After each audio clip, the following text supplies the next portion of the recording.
Okay, Darren here. I decided to just basically stop everything, answer a few questions. I feel your guys' pain. I feel the sense of desperation. I've been there. I know what it's like to try to break into the world. Who was it? Chris Garcia? Yes. Chris, Phil, Emmanuel, the Ohio Bucks, number 12. The list is just going on. So first off, let me just say thank you. I appreciate the comments. I appreciate you tuning in. And just for the sake of clarity and transparency, that's the better word. For the sake of transparency, because this has to go to do with trust. And I'm just a big fan of trust, because trust, nothing happens unless there's some element of trust. And I talk about some common themes in my videos. If you've watched multiple videos, you will start getting a sense of who Darren is, me, and what I'm about, and the themes that I accept and have learned. And there's certain themes of the universe, there's certain themes of life, there's certain themes of the human condition, human species, the human ego. So you will hear me regurgitate these over and over again and drive them into your head, because as I tell my children, it's my stewardship to teach you the rules of life. How you live your life is up to you. But it's my responsibility to teach you the rules, so that at least you know what the rules are, you know how the game is played, and now it's up to you as to how you want to operate in life, but at least you understand the rules of the game. So with that said, I've got all these people writing in. That's what it was. Okay. Bear with me, folks. Like I said, I don't have time to script this stuff. I'm juggling too much. So the point is you need to understand some certain things about me and my websites and my YouTube channel. Do I make money from it? Yes, I do. That is part of the incentive. Okay, naturally, I'm a what I would call a natural born teacher. I like to teach. Why do I like to teach? Because I grew up with basically no mentors. My father bailed on our family when I was 10. I have 4 sisters and 1 mother. I had 1 mother who was making $7.50 an hour trying to support 5 kids. I empathized with my mother, so I took a lot of responsibility upon myself at the age of 10, so she did not have to go through it alone. And because I had no mentors, no one was a voice of reason in my own life, and therefore I tend to drone on, because I know the frustration of wanting the answers, and it's just like, can someone give me some answers here? And so I've had to become my own mentor in life and learn my own answers. And so therefore, people around me that know me, they will call me complicated or complex. I overthink things, and I tend to talk a lot. Why? Because I want understanding. I don't like to talk just to hear myself talk. I like to talk to communicate. Communicate is understanding someone's position, so that you can empathize with them and that you can problem solve and come to a win-win proposition. So I feel your pain. So I'm going to cut to the chase, even though I've just spent probably 6.5 minutes not cutting to the chase, but it's relevant and you need to learn it. And a lot of what I'm teaching is life skills, not just detailing skills. And I personally think they should go hand in hand. Even if you don't decide to enter the world of professional detailing, wherever you go, it will only help you in whatever it is that you want to do. So, starting point is become educated, learn the rules. And how does this do with detailing? Well, once again, it's not just about detailing. This should be life skills that you should be learning regardless. It will only make you more successful in life, in whatever you're doing, whether it's your relationships with your significant other, your children, your co-workers, your future customers, if you do go into the detailing world, whatever. So I have some, what I call the Bibles of life. there's obviously the Bible, and yes, you can learn a lot from that. And that would be at a moral, spiritual level. But as far as a manual for life, 7 Habits of Highly Effective People. Okay? You know what? I just realized something, and I got to rewind. Once again, it's unscripted here. Transparency. Okay, trust. That's where I originally started.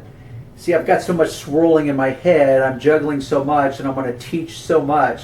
So transparency. So just so you guys know, there is incentive on my part to do what I'm doing, and that's called money. I make money on YouTube ads. I make money at my website in 2 ways on my websites. I have 2 websites. One is autofetishdetail.com. That is to promote my services. So when someone hires me, I make money that way, which isn't obvious. But I also have a section there for do-it-yourselfers that I sell a certain part of each page. It's called internet real estate space. So I have these little boxes that I sell to Google, who then sells that space to advertisers that want to advertise in my niche, which is auto detailing. So when someone clicks on that link, I get paid a certain amount of money. It could be as minimum as 1 cent. Yes, literally 1 cent. It could be as much as $3. It's literally changes from minute to minute based on the demand, based on how relevant the search engines consider my websites. So that's one way I make money. As far as YouTube, which is what you're watching this on, obviously, is now you'll see these little banner ads. I know they're annoying. When people click on those, I get a little bit of money. I actually have no idea how much I get because this whole YouTube stuff is brand new to me also. It's just a part of my endless learning curve.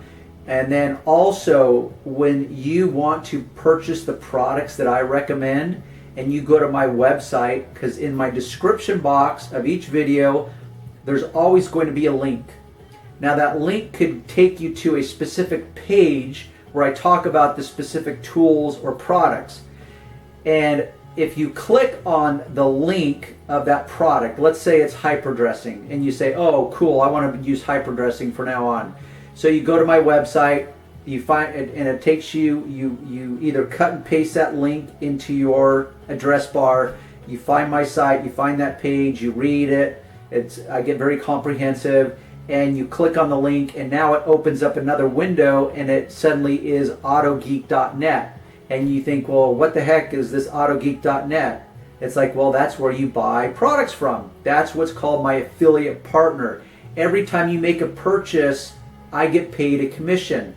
It's a small commission, it's 7%, which means for every dollar that you spend, I get 7 cents. Woo! Okay, it doesn't sound like much, and it's not much. I wish it was more, but it's not. I'll take what I can get. But yes, I just want you to know I do make money doing this. So that's part of my incentive. It's not the only incentive, and that's something that you need to understand in universal law, is that people only operate based on incentives.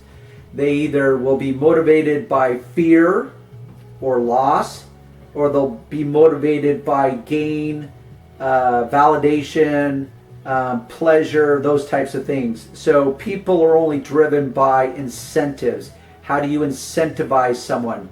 It's kind of like, to reduce it down to the simple, it's called the carrot or the stick. I can either entice you by motivating you because you want the carrot, you want to eat it. Not that carrots are that good, by the way, as far as tasting. Or I'm going to beat you senseless with a stick so you want to avoid pain. So that's incentives, and that's how people work, myself included. I'm human. So my incentive is that I empathize with you guys, and I know what it's like to start out on a shoestring budget and to wish desperately that I could enter this world. But I also get paid. I want you to know that. That's me being transparent, and that's me building trust with you guys. Because I'm so much about trust, and I talk about it in my videos of how you build trust with your customers. Because I promise you, the more trust that you can build, the better and further you will go, the more you will make per hour, the more you will thrive in the business world, and the more it will help you in life, period. So, and reputation, and I use this analogy with my children, is like a pitcher of water. Your reputation, you fill that pitcher of water drop by drop by drop. Your actions will teach people what kind of person you are, because actions always speak louder than words. Anyone can self-promote and say anything they want, but show me through actions, and that is vastly different. So like the pitcher of water, it takes drop by drop by drop to fill that pitcher, and that becomes your reputation. Well, you can make the wrong move and you can spill that pitcher of water over, and bam, your reputation is wiped out. And it's always better to maintain your reputation than to try to recover a reputation. Recovery, like your health, is far more painful and difficult than just maintaining it from the start. Wow. Okay, you see all these emails? This is what I get to open up every day. Half of these are YouTube, which is a good thing. I'm not complaining, trust me. So it's, as I talk about, a win-win. And boy, now I'm going to forget his name. Gosh, I apologize. And it's on the tip of my tongue. I can actually picture his name in my head. Anyhow, I apologize. There's a viewer, and he knows who I'm talking about, because I'm talking about win-win. He actually made a comment, so I apologize if I've forgotten your name. Anyhow, I'm always trying to create a win-win, and that's what you will learn. So, a life manual. If life had to come with a manual, this would be it. I've spent the last 20 plus years reading as much as I can. Like I said, I've had to become my own mentor. This, you'll notice that it is old, it is marked up, it's used, it's dog-eared. This thing has been through the ringer because I've read it so many times, and the book is like 20, maybe 30 years old. I don't even know. It is every bit relevant today as it was when it was first written. I was looking for the copyright date quickly. Doesn't matter. Read it and use it. Okay, second one, The Speed of Trust. This was actually written by not the same person. I'm sorry. This is Stephen Covey. This is Stephen Covey, but it's the son of this guy. Speed of Trust.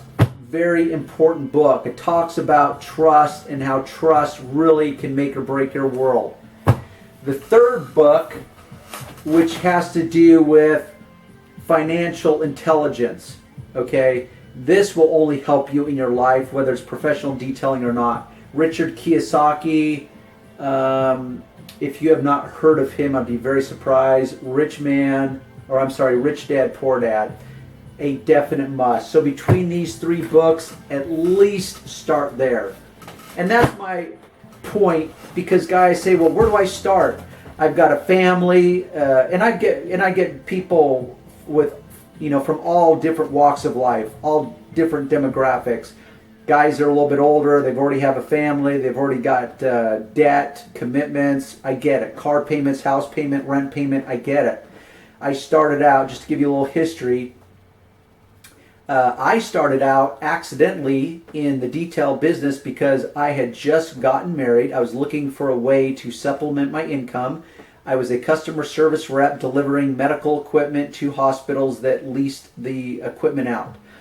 And I was just looking in the newspaper, detailers wanted. I said, oh, that sounds pretty cool. I like cars. Seems like it would be a good fit. I don't mind hard work. I've never minded hard work. I always knew I would not be the smartest guy in any room, but I always recognized that I could be the hardest worker in any room. And there's another universal law. Look around. Whatever the masses are doing, that's your first indicator to go in the opposite direction, because the masses do not get it correct. Okay, so there's a big indicator. It's only an indicator, it's only a starting point, but for me it's a very relevant, significant starting point. Is if the herds or the masses are doing it, that's a warning sign to basically run the opposite direction. So I responded to this ad. It was a bait and switch moment. They were selling basically the pseudo, which just means fake or artificial, franchise opportunities. So what they'd do is they'd advertise in the paper and say, detailers wanted, no experience necessary, will train, all areas available. And it was in Chatsworth, and the company was called Tropic Shield. Guess what? They don't exist any longer. What the owner has done is he's just gone out of business, bankrupt, because basically he misrepresents and he's unscrupulous. And so what he does is he shuts down one business, renames it something else, and it's still in operation today. I don't know what the current business is called, but it's bait and switch, and I don't appreciate it. Nonetheless, I bought it hook, line, and sinker because my intention was I was going to go there, and this is where I personally was a little less than honest or transparent.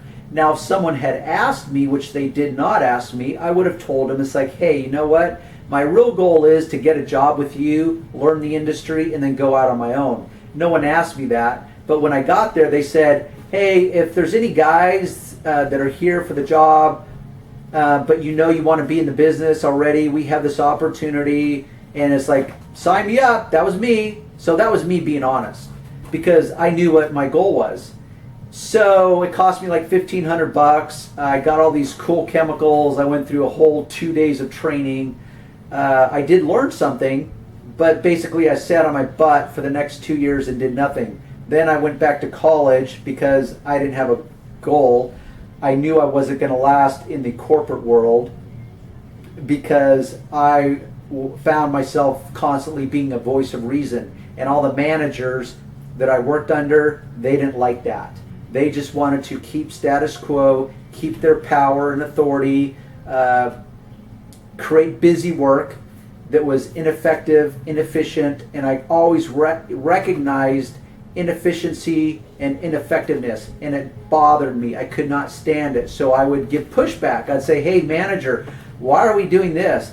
If we did it this way, guess what? Everyone would win. We would be more effective and more efficient, and our customers would be happier, your employees would be happier, and I would think if that was the case that you would be happier, Mr. Manager. But no. It's like, is it a prerequisite to be a douchebag, to be a manager? I don't know. And if you are a manager, don't be a douchebag. I know you don't think you're a douchebag. I've got kids. I've got 5. 4 of them are working, and every one of them come back and complain about their manager. And they tell me these stories, and I think, what is it with managers? I don't get it. A, how did they get there? And B, why are they doing what they do? Now, granted, I don't have all the information, but some of these stories are so blatantly wrong that it's like, okay, man, what the heck is going on here? And I lived it. I got fired from 2 separate jobs. So I knew I was not going to last. I knew I was going to be a business owner. I just didn't know what it was. Detailing accidentally presented itself, and I ran with it. But there was a while there where I sat on my butt and did nothing with it. I bought a Tropic Shield franchise, $1,500. I think I charged it on my credit card, which that was tough, okay? So I know what it's like, Philip, whatever, sorry, to try to get started on a shoestring budget. When I was a parts delivery guy, I used to drive around, this is back in the 80s, and I'd see these mobile detailers, and I was so envious, and my goal was to have a cool Astro van lowered with my logo on it, and show up to these parking lots and detail cars. And I used to see them all over Orange County because I delivered parts all over Orange County and LA County, and I was so envious, and that's what I wanted. So that was already in place. Now, accidentally, I got that job, I bought a franchise, did nothing with it. Someone knew that I had purchased one, that was the more correct English, had purchased one, and contacted me, and I told the guy point blank, I said, you know what, you can buy it. It's going to cost you $1,500. I will be happy to sell you mine. They had part of it. What they allowed is for me to transfer ownership of my pseudo franchise to someone else. So I said, tell you what, I'll sell it to you for $700. I don't recommend it. You can go about it a different way, but he was just stuck. He had to have it. So I said, fine. You have the information. You're an adult. You're making a decision. So I sold it to him. Fast forward, went back to college. I was in art class. Like I said, I'm half logical. I'm half creativity. I operate on both sides of the brain. I was in art class. There was this Asian gal in my class. If you go to my website, I talk about this. The history of auto fetish. She said, oh, you know, I have a car, I need to get detailed. It was just in casual conversation, and I thought, this bell went off in my head. It's like, hey, I know how to detail. Well, I kind of know how to detail. I could detail your car. And she goes, really? And I said, yeah. She goes, well, what do you charge? It's like, I don't know. I have no idea. I said, $40? And she goes, okay, cool. So I'm thinking, okay, so I set it up for that following Saturday. Fortunately, she lived close to me, just in one city over. And so I literally went to Pet Boys, bought a bunch of products, and I became a Pet Boy detailer. Not even a driveway detailer. I mean, talk about a hack. But I was bound to make some money and learn something in the process. And so I did it. I showed up. I spent 2 hours on her car. I made $40. I drove away, and I thought, $20 an hour? Sign me up all day long, because currently I was making $7 an hour. So that's where I got the ball rolling. So to answer your question specifically, how do you get started? Well, all I know is what I did. So to me, one of the things I can suggest is that you come up with a business name. It could be as something as your first name, detailing, whatever works for you. If you go to my site, you'll see how I came up with the auto fetish name. I wanted something provocative. I wanted something memorable, distinguishable, separate me from the herds.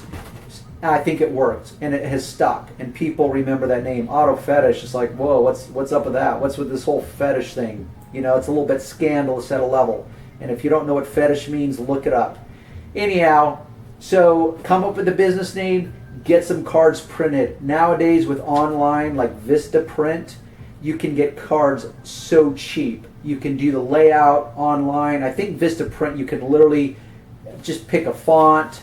You don't need to overthink it. If you've got a graphic designer that knows how to do it on the computer, fine, do it. Just make sure that that designer does it in a file that is acceptable to where you're going to get them printed at. I recommend online. Eventually, I will have resources for you guys for this stuff. I've got resources to how to do a logo for $15.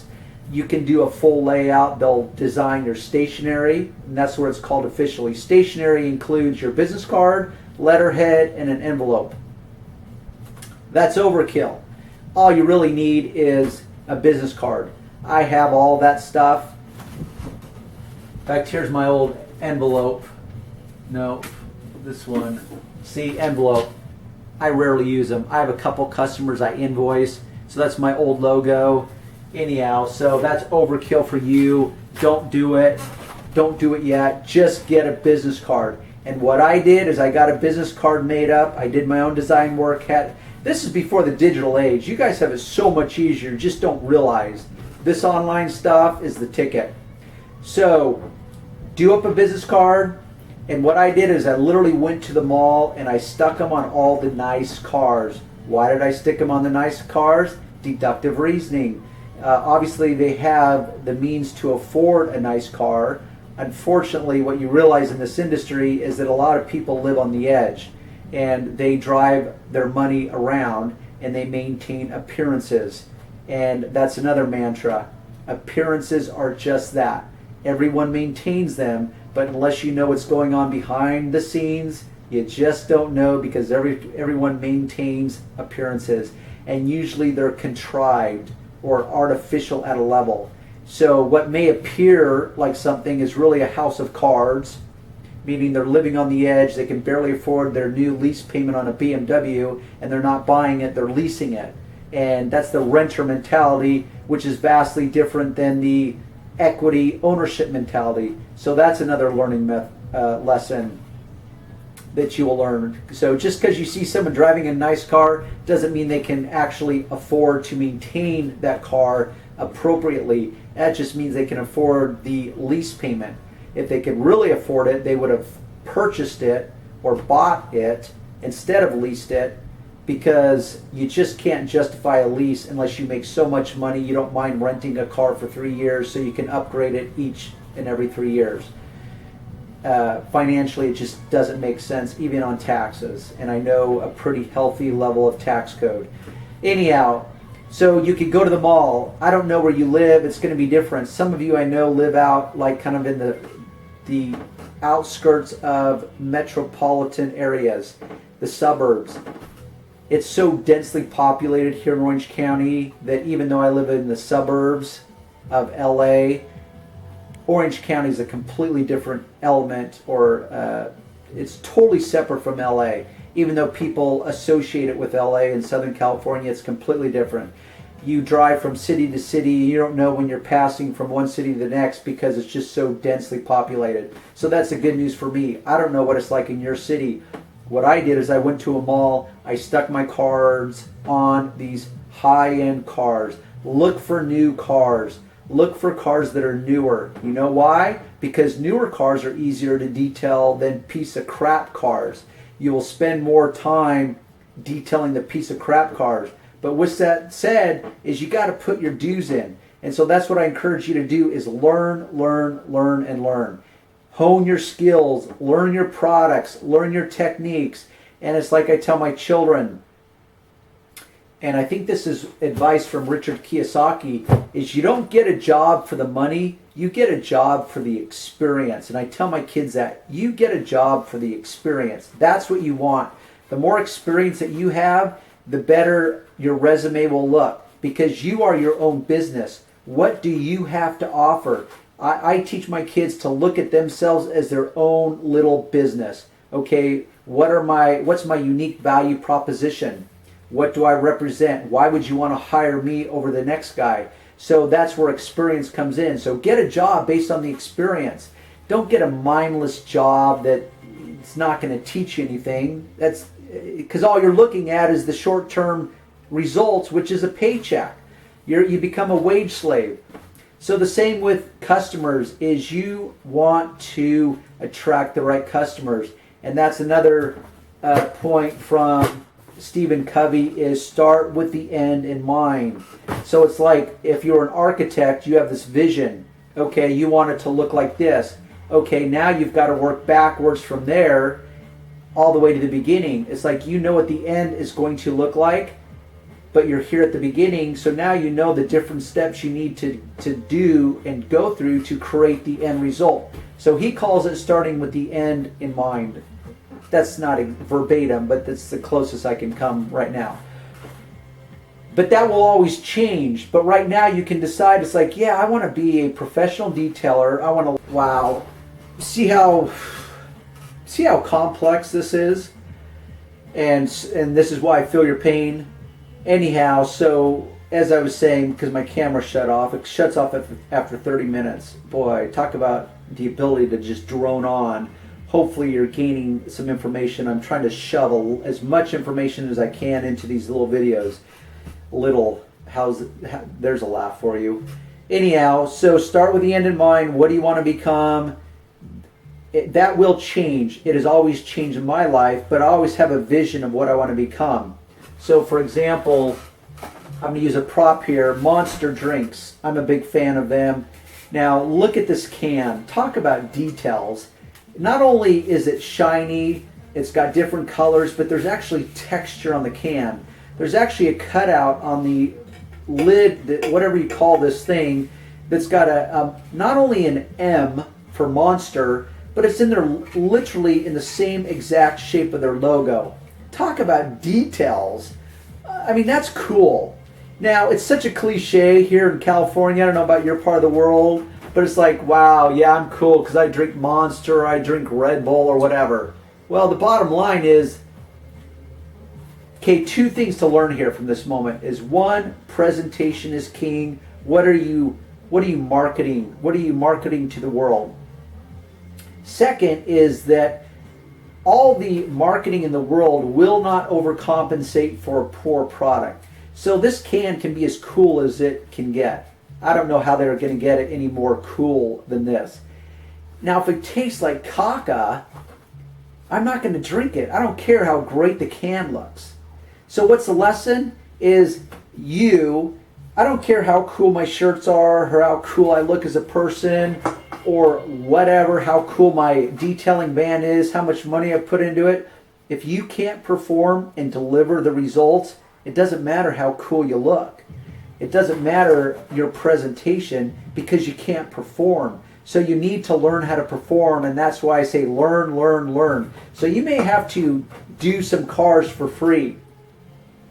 As a rule, I'm not about giving my work away for free. If you are good at what you do, never give it away for free. Okay? But guess what? You're starting out. You may not be that good. It's my wife calling. So, friends, neighbors, your own car, whatever, master your skills, your technique, learn your products, learn your organization. I know I've had quite a few of you say, oh yeah, Darren, show me deeper into your van. I want to see how you organize it. Show me your shelves in your garage. I want to see how you organize it. Yeah, I still to this day am reorganizing, because I'm all about efficiency. The more efficient I can become, the more I make per hour. Okay, I hate throwing numbers out there, because California is different than where you live. It is expensive to live here. The home I live in is a $500,000 home. Now I know that sounds like a lot, but in California it's not. I mean, it's gross. It's just insane. Okay, but fortunately I was raised here. I've acclimated to it. I've adjusted to it, and it's not a big house. It's 1,600 square feet. So do the math. 2 adults, 5 kids. They're not all full time, because this is my second marriage. Point is it may sound impressive, but it's really not. Yes, it's an upper middle class association I live in, and it's on the golf course, although I don't have a golf course view, but it's still on the golf course. So trust me, I'm not complaining. I'm just saying California is different. So it may be discouraging for you to hear what I charge, and I'm not the most expensive guy in the town. Trust me, I'm not by any means at the bottom end. I am at the top, and that's where I want to be. So I've had people write and say, wow, Darren, I could never charge $300 or $350 for a detail. The customers would laugh at me. It's like, well, you're right. They probably would, because your area is different. The cost of living is different. Here in California is very expensive. So it is relative.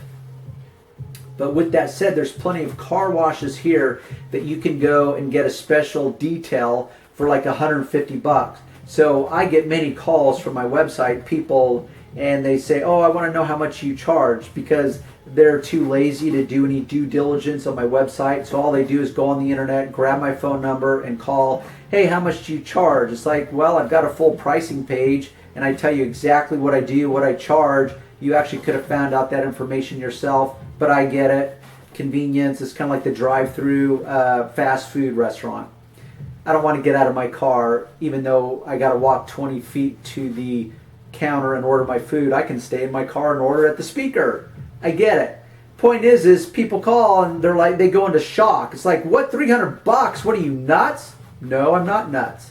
But I am what's called value. And that's another lesson. I'll have to do a whole nother video, because this has already gone on so long. I just want to answer as many questions that I can. Literally, how do you do it?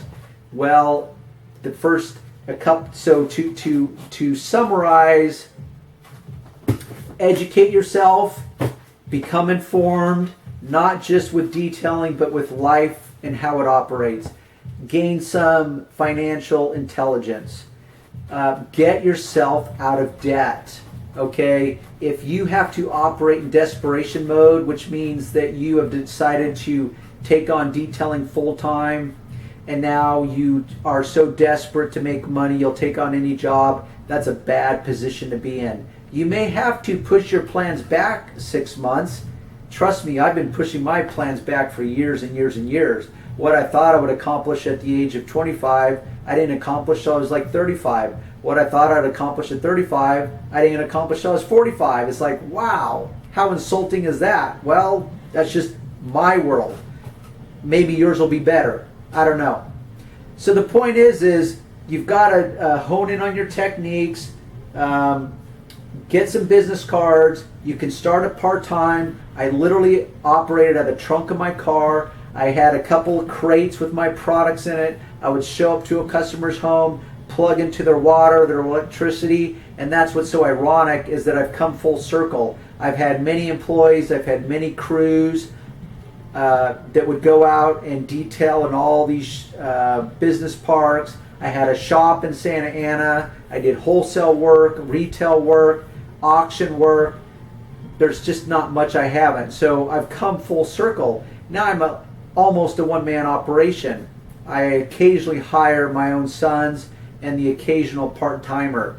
But now, because I do videos and I've got such a select clientele that I get paid very well to do their cars, I can kind of live it part-time and make a full-time living. But it's taken me 25 plus years to do that. So you can enter it part-time, do it on the weekends. And that's another life lesson is you will become wealthy not on the job working for someone else. It's what you decide to do with your free time is where you will become wealthy. And that's where self-discipline comes in, and you deciding that you want to trade something of lower value for something of higher value. It's called sacrifice, self-discipline. So if I want to be in good health, I know that I have to choose healthier food over crappy, tastier food. I have to go to the gym after I've spent a full day detailing. That doesn't make any sense. But I'm deciding I want to trade something of lower value for something of higher value. So you may have a 9-to-5 job. It's like, okay, now you come home, you're tired, you just want to kick back on the couch. Well, go for it, but it's not going to get you any further. It'll probably just get you fatter. So that's where you study. You go on YouTube, and by all means, go on any channel you want. You'll figure out who you trust. You'll figure out who works for you as far as teaching you detailing skills. I'm not for everyone, just like my customers. And I tell people on the phone, hey, guess what? I'm not for everyone. I'm not trying to be for everyone. Anyhow, so do it on the weekends. Start with your own car, obviously. That's available. Maybe your neighbor's car, your family members. People will be willing to help you out if you just talk to them candidly and directly. Say, hey, I'm trying to enter the world of detailing. I've got pretty good skills. I know I can improve your car. Normally I would charge, let's say, $80. Would you let me do your car for $40? That way you at least walk away some money in your pocket. That feels pretty good. You are learning and honing your skills. You're learning your techniques. And so your friend or family member wins. They get a nice, detailed, shiny car to whatever level that you can perform. You walk away with a little money, at least it's some gas money. It'll be a little bit of money to cover your expenses of your products. And it's a start. It'll give you experience. And that's what you need at the beginning is just get some experience. But you're going to have to put yourself out there. Eventually I bought a business. It was a mobile wash, and it was a piece of crap Ford Ranger truck. Had a pressure washer in it, a water tank, and all the chemicals. And he had 3 accounts, 3 weekly accounts. Whoop-de-doo. Bought it for $8,500. That was 25 years ago. Give or take a couple years. Because I started part-time out of the trunk of my own car. It was a 1971 Datsun 280Z. And I guarantee most of you don't even know what a Datsun is, because now it's Nissan. Anyhow, so do that. Whatever it takes, get some experience. When I bought that business, I put myself out there. I went around to all the businesses and say, hey, I'm new to this area. I'm a detailer. Let me introduce myself. Here's my business card. Once again, that business card, that's a good starting point. You need that. As far as business accounts, this is something else you'll need to know. And this is where professionalism comes in, because when it comes time to get paid, people say, oh, who do you want me to write the check out to? If you have picked a business name and they say, oh, can I write it out to, let's say, Extreme Mobile Detailing, and you think, yeah, except I don't have an account set up. Okay, well, that's a problem.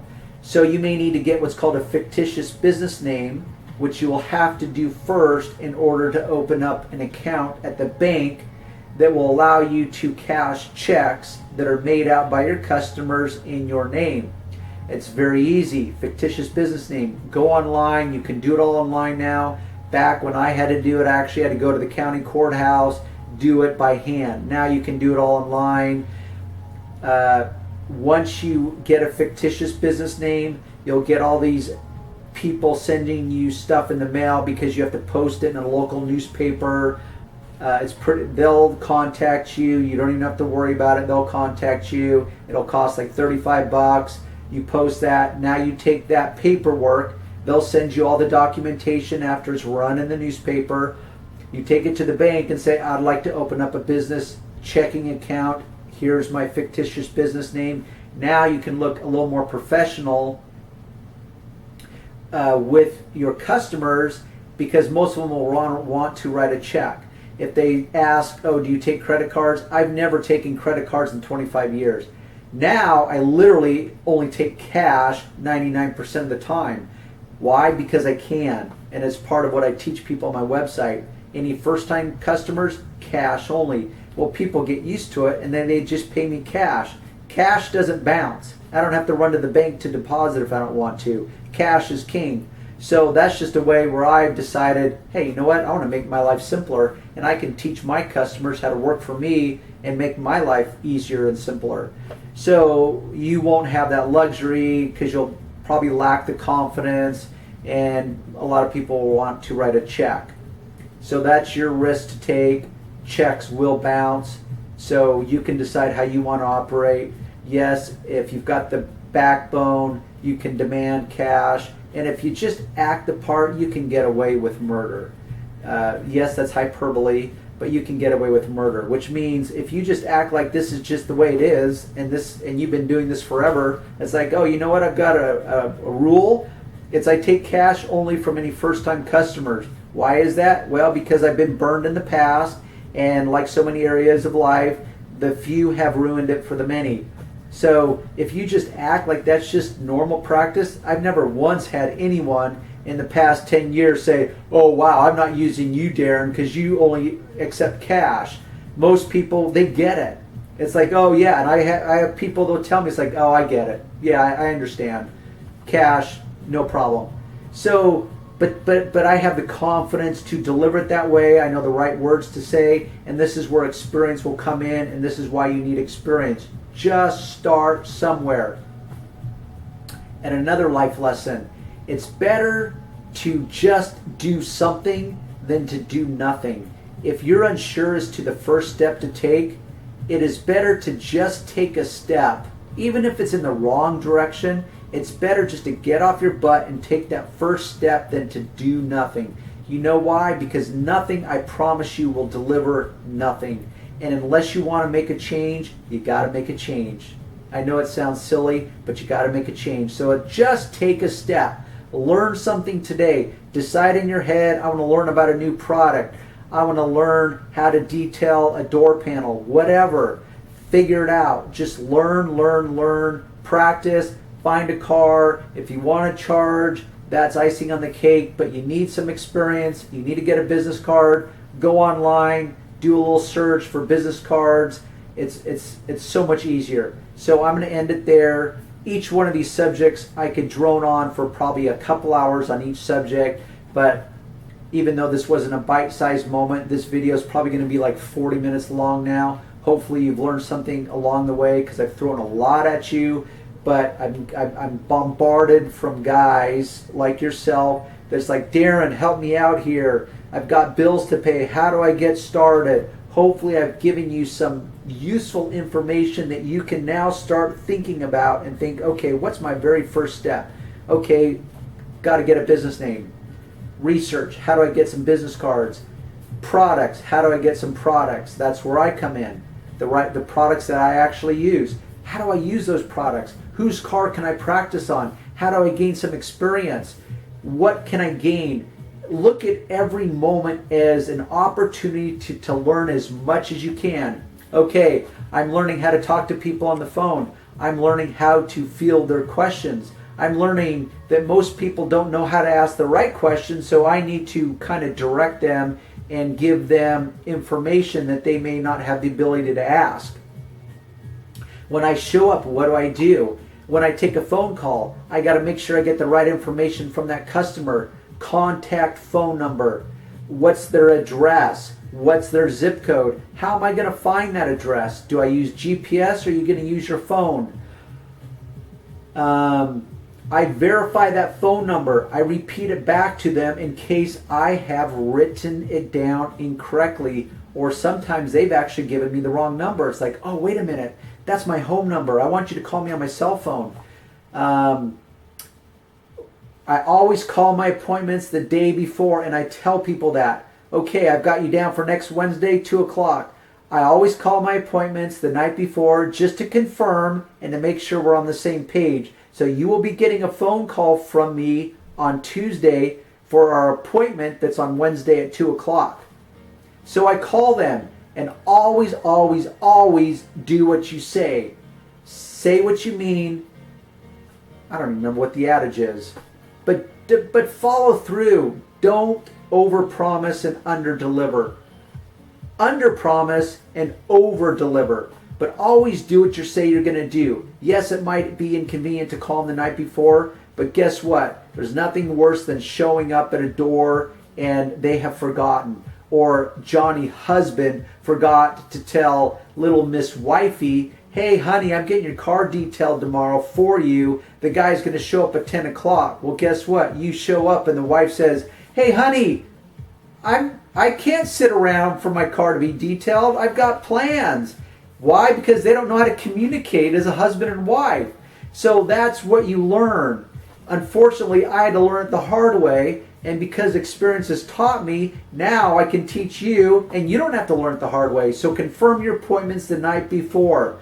So every detailed moment has the opportunity to teach you many, many things. Not just how to detail a car, but how to deal with people, how to communicate, how to make sure you're both on the same page, how to make or teach them to help you perform and give them what they want. And I tell people that, hey, I ask so many questions because I'm trying to give you what you want. So the more questions I can ask you and you can answer me, the better I can deliver on your results and the better I can manage your expectations. And there's a whole nother video, or there's a whole nother subject worthy of an entire video, managing expectations. So I'm going to cut it here so I can get this online, so at least it'll give a starting point for some of you. Do what you can to get out of debt. Not all debt's created equal, but it may take you 6 months or a year. But if you have a plan, you know how to work towards that plan. And maybe for you right now, the plan is you just got to get out of debt so that you don't have to live in fear mode because you're living on the edge because you have so much credit card debt or whatever, and you may have to push it out a year. I don't know. So hopefully in this video, this very long video now, you've learned something that you can now at least take a first, second, and maybe even a third step. So I'm going to end there.